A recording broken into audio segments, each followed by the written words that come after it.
கண்டிப்பா college student தான். ஆனா அந்த ஸ்டூடெண்ட் வந்து அவ்வளவு சீக்கிரம் அவ்வளவு எளிதா அந்த பொசிஷன் போகல. கோயம்புத்தூர் காலேஜ்ல படிக்கிறாரு. இதெல்லாம் படிச்சாரு கோயம்புத்தூர்ல. அவர் வந்து டீச்சர் ஆஃப் கோயம்புத்தூர் ஒரு ப்ராஜெக்ட் டெவலப் பண்ணி அந்த project central government state government ரெண்டு பேரும் பண்ணி மோடி சார்க்கும் வந்து ஃபினான்ஸ் மினிஸ்டருக்கு ப்ரொபோசல் கொடுத்து 65 கோடி சாங்ஷன் பண்ண வச்சு அது இந்தியாவில் ஒர்க் பண்ணி அது பண்ணாரு. ஜனரத்தினம் அவ்வளோ பேர் நீங்க முடிவு எடுக்கணும்னு இருக்கீங்க இல்லையா? அது எப்ப எங்க முடிவு எடுக்கிறது? இங்க எத்தனை பேர் சோசியல் மீடியா இன்ஸ்டாகிராம் யூஸ் பண்ணீங்க?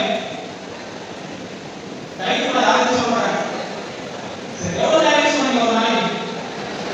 கணக்கே இல்லையா? ஓகே, ஒரு 8 மணி நேரம், ஒரு 5 மணி நேரம் சொல்லுங்க யாரும்? 2 மணி நேரம். சரி, அதுல முக்கிய சாட்சி பேசுனா என்ன பண்ணுங்க? சாட்சி போய் போடுங்களா? 20% வந்துச்சுன்னா என்ன பண்ணுங்க? இன்னொரு 10% யூஸ் பண்ணாதான் பாருங்க. அதே ஒரு லைஃப்ல நடந்துச்சுன்னா என்ன பண்ணும்?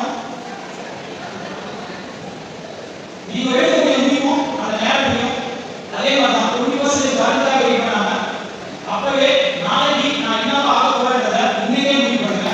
நான் சொன்ன அந்த 2% அந்த மாதிரி முடிவு எடுத்தா இன்னைக்கு இந்தியாவுடைய பிராண்ட் அம்பாசிடரா இருக்காங்க 2 பேர். அவங்க படிக்கும் போது எடுக்க முடியுதா? டிஎன் கபூருக்கும் அவங்களோட இன்னும் 9 தான் இருக்கிறேன். மோர் தென் 9 காலேஜ்ல மறுபடியும் மீட் பண்ணலாம். டைம் இல்லாதனால இது பண்ணுறேன். நீங்க முடிவு எடுக்க வேண்டியது இன்னும் எப்படி இருக்கும் அப்படின்னு நம்பலாமா? ஓகே, 1 இயர் கழிச்சு பார்க்கலாம் யாரும் என்ன